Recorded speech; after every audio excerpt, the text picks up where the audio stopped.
Yes, you could be sitting in the Hall of Fame and the world would know your name. Good evening and welcome to Personality Profile here on Joy 99.7 FM. I always look forward to Thursday evenings and I hope you do too. Well, if you do, we're here. Welcome. It's time to be inspired. It's time to sit with an amazing personality whose story is meant to inspire you. So make sure you're stuck here from now till 8 p.m. because you'd love the story that I'm about to share with you here on Personality Profile. We're live on our Facebook page. You can actually log in there and check it out and share the link as well with your friends and fam and let them know that a Personality Profile with Lexis Bill is on. Well, tonight I bring you a very extraordinary story. Yeah, a story so extraordinary it feels like it was written for the movies. But every word of it is real. He was once a boy without a home, sleeping on the streets of Accra, unsure where his next meal or, should I say, moment of hope would come from. But through a powerful mix of divine intervention, raw determination, and talent, that boy rose to become one of Ghana's most respected legal academics and practitioners. My guest this evening is a man whose life journey defies statistics and stereotypes. He's a law lecturer at the University of Professional Studies, Accra, UPSA, where he teaches courses like criminal law, jurisprudence, and the Ghana legal system. He also serves as the coordinator for UPSA's legal clinic, providing real-world legal support to underserved communities, a work that's deeply rooted in his own lived experience with poverty and disadvantage. Yeah, John Baptist Ayedze, Esquire. His academic credentials are as impressive as his resilience. He has a Bachelor of Arts in Political Science from the University of Ghana, an LLB from the UPSA, dual LLM degrees in corporate and commercial law and international criminal law, and most recently he's been called to the Ghana Bar. But that's not all. He's also a self-taught jazz pianist, a mentor, a community servant, and a living embodiment of what it means to turn setbacks into setups. Yeah, from his work at PwC, Scania Ghana, to serving multiple legal roles in the corporate space, he's built a life marked by service, scholarship, and soulful leadership. One of his statements that I read, every setback is a setup for a comeback. And tonight, you'll hear how he lived that truth. No BEC, no WASI, but now he's actually a lawyer teaching many people to reach the high echelons of the legal profession. Lawyer John Baptist Ayedze. Senior, welcome. Thank you. How you doing? I'm doing very well. So nice to have you on here. Same here, same here. Yeah, Glad to be here. and I need to let people know that I was personally inspired when I first heard your story with Edward Asari. Edward's a great brother who's doing some amazing stuff. And when I heard your story, I said, no, this is a story that Ghana needs to hear a bit more of. And so I'm really happy that we get to host you here today on Personality Profile. Thank you so How much. you doing? How you doing? I'm good, I'm good. Nice. Yes. You know, when I shared the artwork of our conversation, some of your students reached out to me. They were like, "Oh, that's our lecturer." So a lot of your students are listening in today. That's the life of a lecturer. Yes. How do you find it? I mean, are you loving it? Yes, I love it because I've started teaching not formally when I was a bit young because I believe in sharing whatever you have. Good. So on my small way, I like to teach either music, and then when I got to the law, one of the things that I was doing to get money is to teach my colleagues. Oh, I see. And then they pay me. And then they pay you. Yeah, So you yeah. actually started this profession very early on. Yeah. As a means of survival, real survival. Yes. So Not even as passion, but for survival. yes, for survival and Wow. and well, I don't know if I'll be able to assess myself. I think my student will be best, in the position to assess whether or not. Don't open the can because the students, if I open the WhatsApp right now, they'll say, "Hey, this lecturer."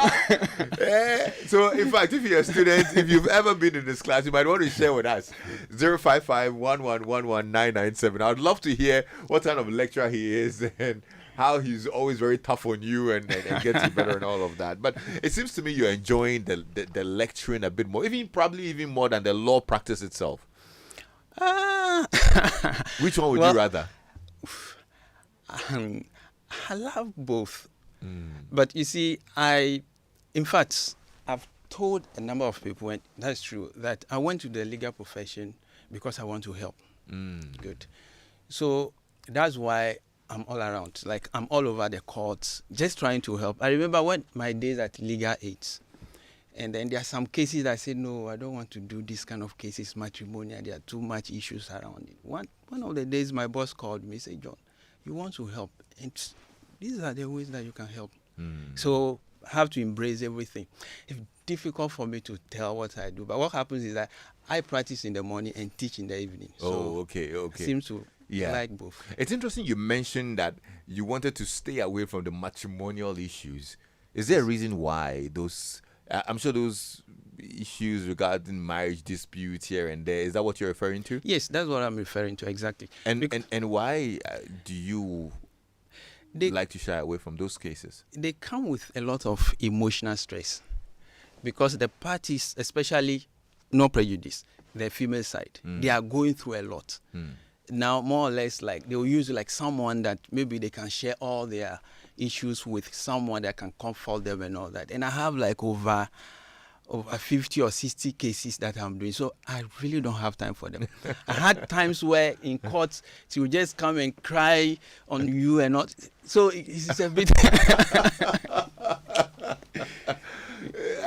I'm trying to read through it, and I'm rather seeing that it's hard for you to deal with the emotions that comes with it, especially from the women's angle, eh? Yes, it is. And one thing that I've been praying for is that when you look at our legal profession, technically we are not taught how to deal with emotions. Okay. You're just taught the hard law textbook. Yes. But when the people come to you, most of them, they don't need the law. They don't need the section articles. They need someone that can bring their emotions down. They need someone that can help them. They need someone that can give them hope. Yeah. And at times we are not too, because we are not more or less trained in that area. So you're more like pseudo counselors. Yes. I always tell people that by the time you finish maybe doing these matrimonial cases, you are more like a marriage counselor or something. Everything that you say, they believe, whether you are married or not. I can totally relate to this because, a lot of time when most of our programs here where we discuss relationship issues, and even more when I used to do the morning show on Hits FM, almost every day we had like a relationship marriage issue. And these are real people going through a lot. And discussing it alone is so much stressful. It's very stressful, draining emotionally. You sometimes put yourself in the person's shoes and you can imagine what they're going through and all of that. And so I can understand how it is for you as a lawyer who's representing somebody who's in the marriage dispute and you know all the facts of the case. You know all the gory details of it. Is there one that really shook you? Is there one case that you can remember, a story of someone who saw that really like pushed you to that and like, no man, I can't do this? I have a couple of them. I have one that I did where some of them are really sad. One of the saddest, they got married just to find out that their blood type and all those things don't match, and they have to go their different way. They still love each other and everything, but they just have to. It's one of them. Probably something close to the sickle cell status, huh? Yes, that exactly. Wow. Yes. And then there's another one too that I did where the lady got married just to find out that she's dealing with someone who is not interested in women. Oh no. Yes, I did one case like that. He goes the other way. Yes, he goes the other way. So it was really difficult for the young lady. Yeah. Yes, very, very difficult. Personally, as a human, and yes. I don't know if you're married yet. Are you married yet? No, I'm not married. Yeah, how does that affect you in preparation for something like that? I'm sure you hope to get married someday. Yes. What I do and what I tell my students is that, especially when I'm dealing with criminal cases, the person who is going through what he's going through is just a moment that he's going through that. After that, he will continue with your life. If I want to put my emotions and everything that I do, what it means is that for the rest of my life, I can't live a normal life. Because every day I have a cases. Yeah. Every day I have cases with different challenges. And one thing about being a lawyer is that no two cases are the same. There's still something different. So I try as much as possible to take my emotions out. Okay. And it helps to be able to do the case well, because when you are emotional, it impairs your ability to think and all those things. Okay. Yesterday I was even doing a different case, and then a lady walked out to me. Do you remember me? I said, no. And then, yeah, you are representing my husband in this case, in the other case that we did. I said, okay. Then started telling us, this man has started again. Oh, tomorrow he didn't do this. He should have sent the money. 30 minutes we are there discussing. Oh, dear. So I try to just, put aside and I look at it as much as I can. We are human beings. Some gets to me. Yeah. But others I try to, just get over it. One of the cases, that's criminal, but is a trotro driver, mate, where he, how they do it. Oh, this is my passenger trying to show the other one. He fell and then he used his head to hit the ground and then he's gone. And died? Died. Oh, no. So he has been in custody for almost a year. He will call you. A young man, he was even 19. At the time? Yes, he will call you. At a point, he say he's becoming, is he paralyzed and all that? Like, it's really difficult. That one really got into me. Wow. Really got, very young man and all that. When you actually said that you shy away from matrimonial cases, I actually thought that it was a reflection of what you went through as a child. Because I know that in your early years, you are from a broken home. Very broken home. I've never seen my parents together before. You've never seen your parents together before? Never. Okay, let's get back to the very beginning. Where are you from? Yes. And where were you born? Okay. So my mother comes from Togo. Okay. And then I'll just tell you that I've never seen the two of them together before. So I grew up with her. With your mom? Yes, with my mom. In Togo? Yes, in Togo, at the border side. And where's your dad? My dad is from the other side of our region. So Okay. Yes, the border side. So once in a while you cross over and all that. So they've never stayed together. I don't know. Maybe they were divorced before I was born, but I've never. They were not married. Okay. When I got to know them. So with time, then my dad passed. Okay. Good. When my dad passed, then my mom decided to get married. And the man I got married to says that I don't want to have anything to do with this boy. Wow. So that's how the trouble started. And this was what age? I was 9, 10.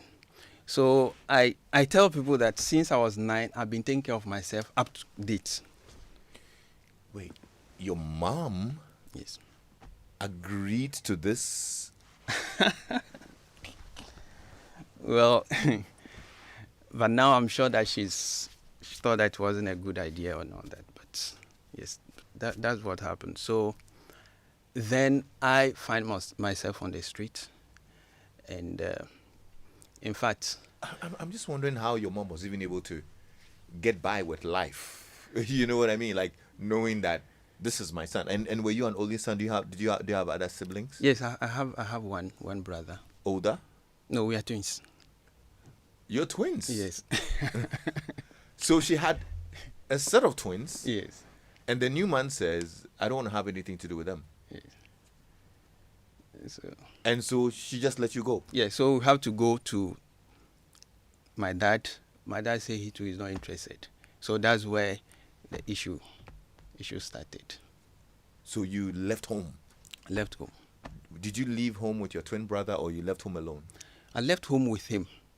But along the line, he traveled along the line. So now he's staying in the U.S. So he's in the U.S. now? Yes. But you couldn't find yourself out of the country? No. But we went through the difficulties together before he finally went to the U.S. It wasn't like... So now when you left home, where were you? Good. So I left home and then went to stay with an uncle. Mm-hmm.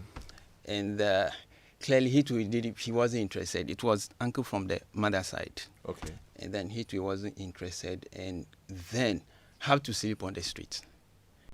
So I've slept on the street for a very long time. So at a point, if I remove my shirt, you see there's a lot of skin. So I got my dressing from the dustbin, really. You got your dresses from the dustbin? Yes. My shoes, I go to the dustbin. So what I do is that during the day, I'll go and do some surveillance work and then check one or two and place them at the strategic points during the day. And during the night, I know where they are. I just go and pick them. That's it. And then eating, you go to the chop bar and all those things where people eat, and then some left. Yes, that's how I used to get my food. It was really difficult. I remember something happened. I always think about it, and I don't understand why the people did what they did. I was coming somewhere, and then a car knocked me. It knocked my side, as in side like that, and then I fell. So there are some women who saw me coming before the thing happened.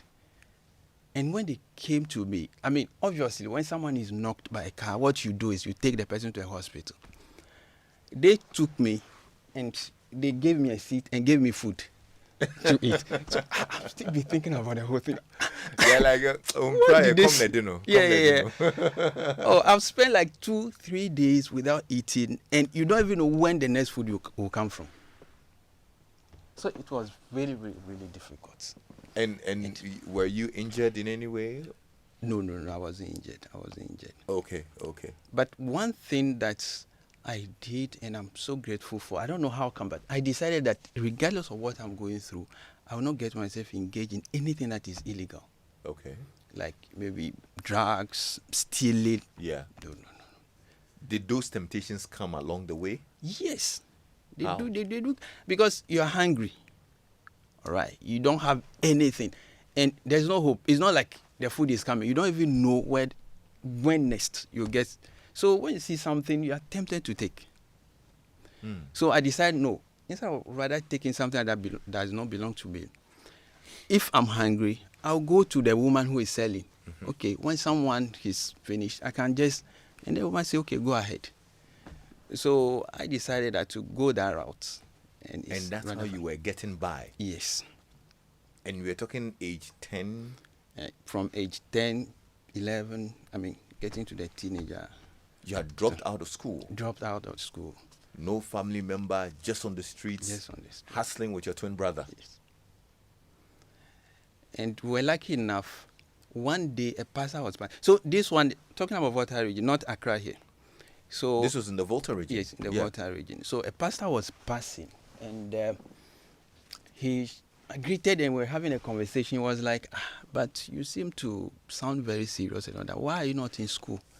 And then I explained my situation. He said, you know what, I have a church, so you can come and sleep at the church. And I'm not talking about a church in Accra here where they are like 5-star hotel church. We are talking about the village. So, you can imagine. Probably a shared sort of. Yes, exactly. So then I said, okay, that's good. So I decided to go there. And one thing I've loved to do is that anytime opportunity is given to me, I make good use of it. So, and I like to give more than what you asked me. So when he gave me the place, I cleaned the church, polish everything. By the time people come to church, everything is clean. Those they had a motto, I'll go and wash his motto and all those things. And in fact, that's how I even started playing the piano, because the piano was there. Good. So then I started playing the piano and all that. And they had a program. And I was the one playing the piano. The guest speaker came from Accra. Apparently, he was a lecturer at Legon. I didn't know. He was a counselor at the counseling center. So I was the one playing the piano. For some reason, she took interest in me. So he asked me, young man, what do you do? And all that. I said, well, I don't do anything. He said, look, I have a group in Accra. So if you are interested, you can see that musically you are very good. So you can come and help. And that's a music group? Yes, that's a musical. Okay. And that's how I came to Accra in 2005. I still remember in a polythene bag, with my polythene bag. What did you have in the polythene bag? I had 2 shirts. I couldn't even speak English very well. And that's how I came to Accra, Legon. And another thing that I've learned is the people that you surround yourself with are very important. I don't believe that I'll be where I am today if the first day I came, it wasn't at Legon. It was somewhere else.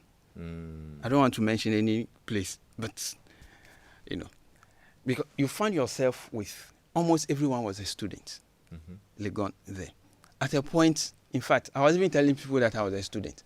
Because, people assume that you are a student. Yeah. I was helping the group, like, Some they just ask you which level. And you will be like, what? Yeah. I'll be like, what? Then I call someone. Then I ask the person that this student thing. Me too. I want to be a student. What do I have to do? Then ask me, do you have BC? I said, no. Do you have this? I said, no. I said, I don't have anything. So you didn't write BC? I didn't write BC. You didn't I go didn't to write GSS? DEC. I didn't go to any of those. You didn't go to GSS? No. You didn't go to secondary school? No, I didn't go to secondary school. Yeah. And I jokingly say that when people say, oh, I'm from I'm from this, I'm just in the cloud. I mean, I don't know which one to mention. And so is I'm a daddy. Exactly. No secondary school? No, we are just there. So the closest I came to secondary school is when I went to presets. Preset pace setters? Yes. In Medina? Yes. When I decided to ride the North Deck, I had a friend there, George Brenya. He went through the process as well. So I decided to go to the school so that I could do the remedial for 1 year. Yeah. So then I started, but I couldn't even finish because at a point I have to choose going to the school and not be able to write the exam because I wouldn't have money, or leave the school and go and work and get money. So at a point I just have to stop.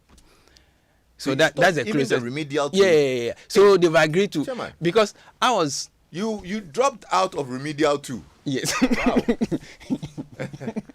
In fact, was it Ideal College that had a very interesting slogan? Ideal College, how can you feel? How can you feel?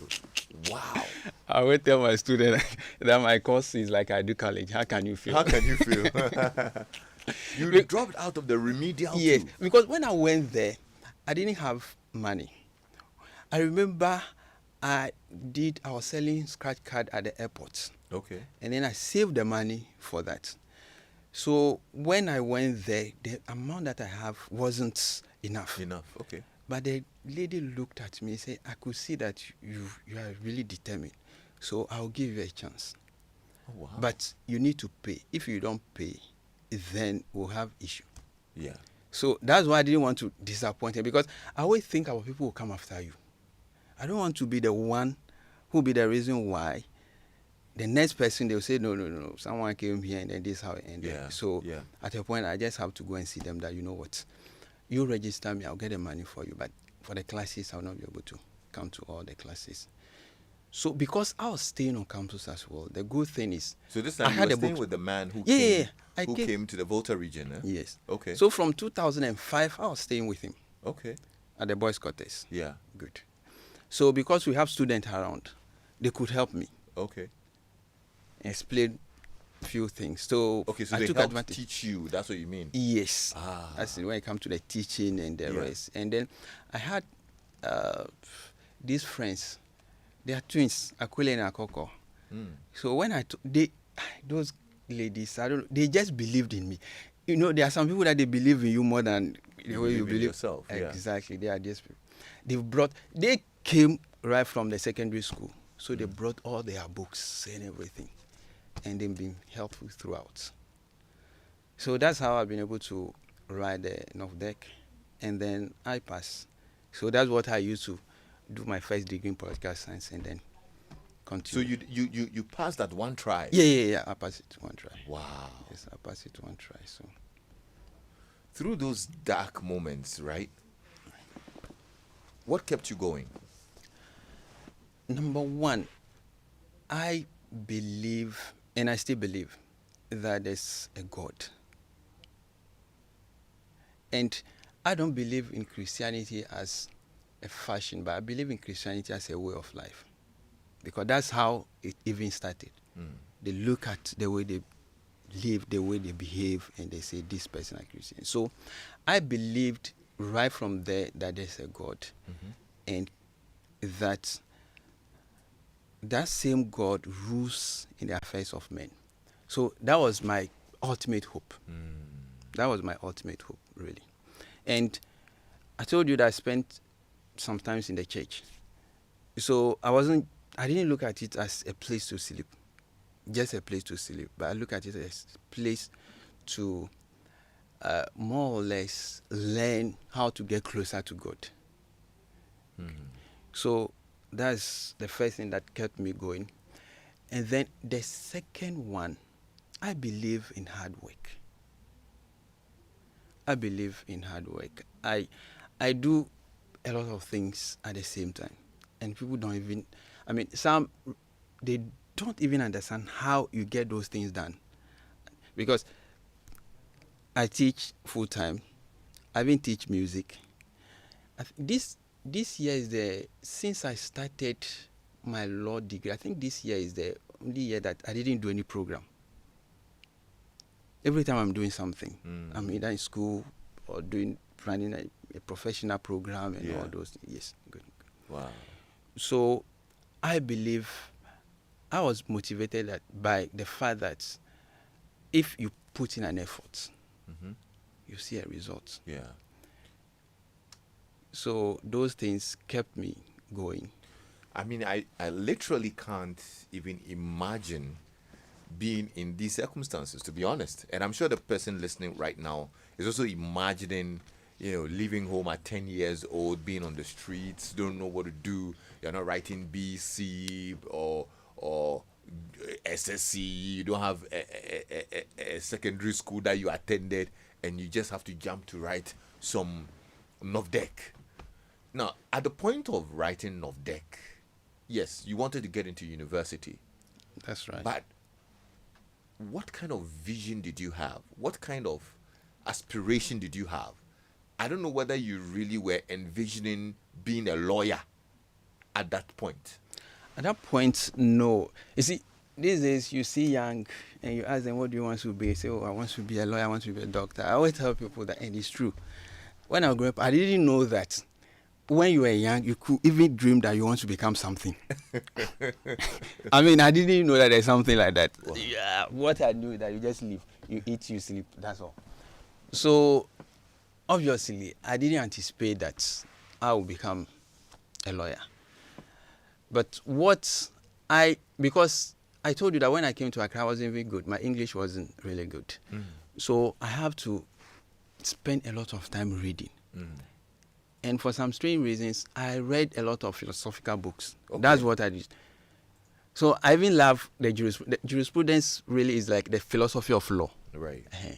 So back then, I started reading of Plato, Aristotle, and all those things, and motivational speakers and all those things. Started reading around. So that's where I got inspired by some of the history. And then I like reading biographies of like Obama, the rest, all those who have. So I asked if they've been able to do it. Why not? You've you've pursued not 1 but 4 degrees. You have the Bachelor of Art in Political Science, the LLB. You've done dual LLMs, yes, right? Yes, and BL. And yeah, BL, barrister at law. That's the one. Yeah, that someone who is called to to the bar. Yes, to the bar. Yeah, So call it BL. that makes it 4. I mean, while many struggle to finish just 1. You understand? What drives your love for learning? And you just mentioned that almost every year you're doing some professional program or something. Yes. What's going on? I've noticed that most of us learn because we want to get a job. But when I was going to school, when I started going to school, I was going to school because I wanted to acquire knowledge. That was my motivation. I wanted to acquire knowledge. I want to learn something new every day. So that's what drives me when it comes to learning. I did my first LLM in corporate. That's more like corporate. So I decided to do another one in criminal law. They are 2 different things. Yeah. Yes. So, and for me, every class is a time for me to learn about life, to learn about others. And I try as much as possible to apply whatever I learn. That's what I think is missing with our students these days. They just want to pass the exam. But they don't understand that everything that you learn, you can apply it. Yeah. So, yes, that's what has really motivated me to, achieve. And I told myself, I could do it. I could do it. I'm not like a straight A student, but I will not fail. But you are not a straight F's too. Uh-huh. So you are D, E, F, E. Oh, I'm a B plus. Defe. I'm a B plus. I'm inside. Okay. tell me, what would you say to a young person listening right now who feels education is out of reach or these heights are out of reach? What do you tell them? Number one, there's no age limit when it comes to education. This morning I was in court and someone sent me a message that really moved me. I've tried as much as possible to help. As much as I pay school fees, I tried to help. And then this guy came to me and I could see myself in him, that he wants to go back to school. I said, okay. So I decided to help him. In fact, not only that, I helped him financially, I created time for him and go through the process, right off deck. So going through the process, passed, and then supposed to go to university, didn't have money, I helped him. Today he sent me his results. I couldn't believe it. Really? Straight A's. Wow. I couldn't believe it. I was so happy. And when I tell this story, I remember a friend, Franklin Eleblu. He did the same thing. He believed in me. He believed in me.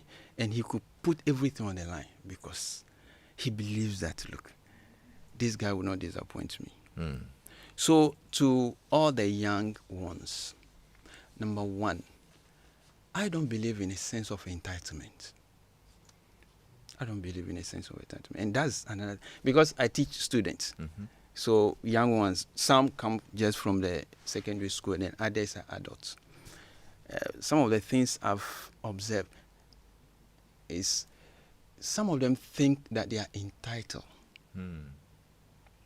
I don't believe in sense of entitlement. So everything that you give to me, I appreciate it to the maximum. Because to start with, I feel that I don't deserve it. So I believe that should be the starting point. And number two, opportunities will come. If you think you don't have opportunities, it means you are not ready. If you are not a lawyer and they are looking for a lawyer, it won't sound like an opportunity to you because you are not ready. Yeah. So you have to get yourself ready because opportunities will always come. And whenever you are given an opportunity, you have to take advantage. And anything that you are given to do it so well. I remember one of my first jobs is to wash for people. I used to wash for people. And then when Clothes? Yes, clothes. Washing for people and all that. And then when I got to university too, I was washing cars for the lecturers. You know, I'll stay in the back row, so I was washing cars for the lecturers and all those things. So hard work. Hard work will not kill you. It will train you. It will show the best out of you. So I very much believe in hard work. And I believe in time. Those who work with me, if you can't respect time, we can't be friends. It will be very difficult. We can't be friends. When you are late 1 minute, 2 minutes, it's a big deal. A student yesterday, I was with him, came to send me a message, I want to see me. I said, okay, you come around 3. He came 30 minutes after 3. When he came, I asked him, what is the time? He said, 3:30. What time did I give you? He said, 3. I said, we are done. Oh, say. I said, we are done. Interesting. Well, I mean, he said, no, what I'm doing is very important. I need to. I said, no, your attitude doesn't show. And I always tell people that I work with, I don't listen to what you are saying. I watch what you do. What you do for me is more important than what you say, because we can all say anything that we want to say. Yeah. Can just go outside right and tell everyone that I'll be the next president of Ghana. Freedom of speech, no one will tell you anything. But I'll look at you. I told him that your action shows that it's not important because, one, you are running late. You didn't send me a text message. You didn't do anything. You just walk in 30 minutes and you didn't even think that you've done anything wrong. So we are done. And I feel that we must make good use of time. Yeah. Because that's the only thing that the rich, the poor, we all have. Equally. Yeah. So your usage of your time for me is very important. Interesting stuff. Listen, I'm totally enjoying this conversation, and I hope you are as well. If you are, you can send me a WhatsApp message on 055-1111-997. My guest is lawyer John Baptist Ayedze, who is a law lecturer at the University of Professional Studies, Accra, UPSA, and his story is totally interesting, amazing. Aristo, Aristotle sent me a message and says, "Good evening, Lexus. That's my lecturer and brother with you in the studio. He's a good man, a good lecturer by all standards. Please say hi to him for me. I do believe him, but they believe me." Is that a quote or something? Yeah. Millie says, "Lexus, his story is so touching, but I'm glad he became successful in the end. We thank God." All right. Good evening, Lexus. This is a brilliant interview. Please play to everyone. No mountain is too high. Yeah, I agree. And Lexus, this is an amazing academic story to hear, and it's very touching. Please ask him why he didn't join Freemasonry but chose to be a lawyer. Okay, I don't get this question. Also, ask him, has he taken bribe before, and has he lied in dealing with a case before? Hey, Francis, I don't know where these questions are coming from, but Yes, you see, a lot of people say that lawyers lie. Lawyers are liars. right. It may rhymes. You see, it rhymes. Yeah. But it's not always the truth. I don't believe that is the truth because let me deal with the lying aspect. A lawyer. Okay, right now I speak French. All right. Oh, tu parles français aussi? Oui, je parle bien le français. Ouais. Je parle le français. Tu es togolais? Oui. Ma maman vient du Togo, Oui, donc je oui, parle oui. bien le français. Okay. So you look at the law from this perspective. Let's say we meet someone, or the gentleman sitting there, he doesn't understand French, and you want to tell him, okay, he understands French, he doesn't understand English. You want to tell him something, so you say it in English, and then I tell him in French. Mm-hmm. If you tell me right now that I should tell him that yesterday you were at Tema, and then I tell him that yesterday you were at Tema, and find out that yesterday you were not at Tema, you were at Accra, who is lying? I lied. So he's not the lawyer. So you are just a conduit. Yes, because of the legal language is very different. So we translate whatever our clients tells us in the legal language. So if someone is lying, Lawyer, at this point you are explaining. You go explain. and the other thing too is that you see, if you are not a lawyer, it's different for you to appreciate a certain things. All right. For instance, let's go into criminal law. You see someone slapping someone. You say, I've seen it. How come that when they went to court, he was acquitted? It's not that simple. There's some element that must be present. Yeah. At this point, I feel like you want to lecture. Please hold on with the lecture right now. Okay? Very well. Now, listen, I'm just curious though. What drew you to the law profession? Because, like you said, I mean, when you decided to write an off deck, you didn't really even know where you're going to head with this. But where did law come in? So, at a point, I lost my job. You lost your job? Yes, Were I you lost my fired? job. No, I wasn't fired, but they were looking for. Okay, you can look at it as if I'm fired because they are looking for. I started the job when I was still in school. Okay. Good. So when I finished, they wanted to take me on, but the requirement of the job is that you must have first class. Oh. I told you, that first class, me and first class, everybody is running his show. So that's how I lost the job. Wow. And then I've been in the house for a while. I looked for. I'm curious. Yes. If you didn't get first class, it's okay. It's okay. Or would you answer it? No, go ahead. I'll answer it. But you know the question now. What did I get? I guess second. Was it upper or lower? Me and upper. Me and the lower.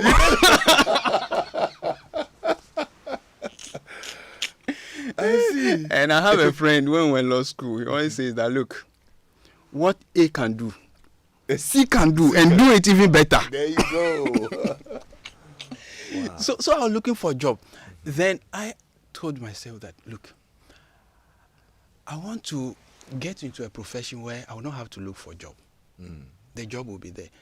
So then I sat down to look at what I can do, to look at my strengths and weaknesses. And the only thing that came out was the law. Okay. Was the law.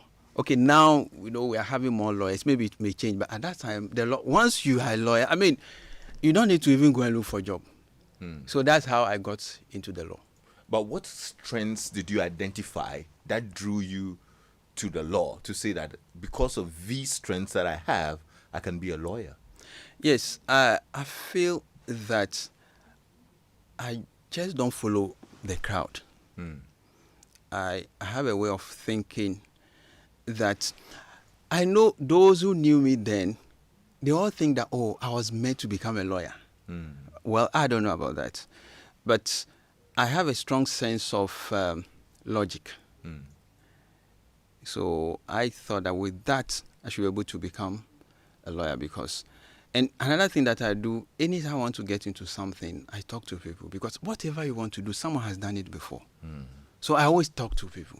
I've spoken to a lot of people from Isan, Kuman to all the rest. I've spoken to them.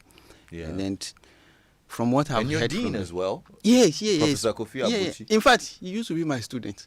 Anytime we meet, I say, and he will say, he will introduce me, this is my teacher. And everybody will be like, I need to teach him piano. So I used to teach him piano? Yeah, I used to teach him piano. So that's how I say he's my student. Yeah. Let's say good evening to Professor Kofi Abuchi. He's a great brother, wonderful man. Yes. God bless you so much, Prof. Yes, by our own standard. I mean, his family is more or less like my family as well. Wow. Yes. He has a grand piano, so I go there to play. Okay. Anytime I play, he doesn't want to go to work. Good stuff. Anyway, yeah. So, you now lecture law. You're doing the law practice itself, going to court.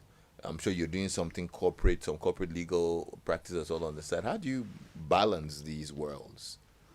Well, I just told you that I have a strong sense of time management. So it helps me doing that. And when I sit to work, I work. So I will not sit to work and be doing something else, other than the reason why, I came through. So, well, I don't see it like too much work. I know when people hear you are doing this, you are doing that, they feel that it's a lot of work because I was just telling you that I help run the legal clinic. Yeah. Yes, the legal. What does the legal clinic do? So the legal clinic is just a center, if you like, and the aim is to help the community around us. So we do two things, in fact 3. So the first one, every month we organize a seminar, online seminar. So what I do is, and the aim is to educate the people around. So it's online, and we have students who are volunteers. So after the program, I bring the students together and train them, and we come up with maybe a small brochure. So, and then we send them into the community to educate them. So we talk about everyday thing. For instance, the last one, we spoke about land acquisition in Ghana, and we have the privilege of having my Lord Judge said Denis Ayedze to take us through. Oh, Ayedze Jumo? No, now he's at the Supreme Court. Okay. So, yeah. Good. Okay. So, and then before then we did rent. So things that people can relate with. Okay, great. So then when we send them, then they go and they talk to them, and that's how we get the cases. Then they come up with their issues. We arrange a meeting, and then we meet them. And those why we have to go to court. We go to court, and those ones. So we do it on pro bono. On pro bono. Yeah. Okay, that's nice. That's nice. Look, you've overcome what many wouldn't survive. What's your definition of success? For me, success is to do something that gives you joy. And maybe, you can define something by what is not. For me, success is not what other people think success is. I feel that success is subjective. I'm happy when I see my student doing very well. I'm happy when I see someone that I've helped that has become somebody. So for me, that's what success is. Helping, making life easier for people. Try to, come in and help those who need help. For me, that's really, yes. That's you success. mentor and then you teach future lawyers. What values do you try to pass on to your students? So what I try to do is, I think everyone can teach the law.